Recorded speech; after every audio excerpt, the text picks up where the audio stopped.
pagbati ug minahal kong pagmon. Welcome to my channel, welcome to Eko TV News, ang channel sa Kalambuan sa lungsod Santan. Mauni ko guys, update sa Matalom Biwok. Ang kaning biwok dire guys, duoran is Pantalan. To susunod na pod nga kuan, magsugod na pod tas kuan Pantalan. Mauni kuan mga panimo biyahe. Mauni kuan Port of Matalom. Kaning biwok guys, kaning duoran ni siya sa Port of Matalom. Mauni guys, mauni ang atong Pantalan. Naatay magpatrabaho na kita guys, kay naman tay budget sa lungsod o kang congressman, ang atong congressman may hatag magbudget alang sa atong Pantalan nga aron taas na unya nanatay mudunggo ikan sa Bohol ug Cebu pohon.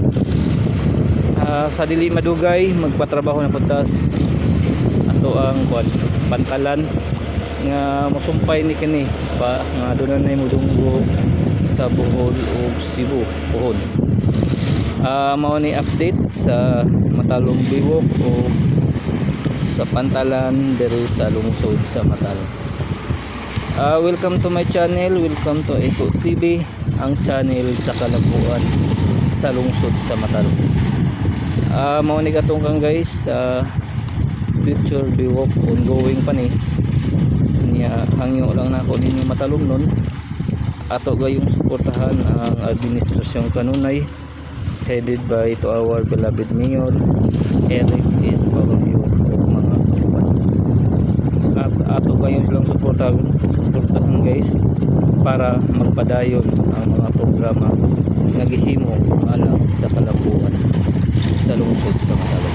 Okay, balikon ko. Mao ni update sa atong Matalom Biwok diri sa lungsod sa Matalom o sa Port of Matalom. Duoran ni sila guys unya magpatrabaho na pagta sunod diri sa Port of Matalom. Ang mobiyahe sa atong port karon sa pagkakaron sa Canigao Island pa. Basin sunod pohon, sunod tuig nanatay mobiyahe padung sa Bohol ug Cebu sa kung humana ang pagtrabaho sa atong Port of Matalom. Once again, thank you and God bless to all Matalom.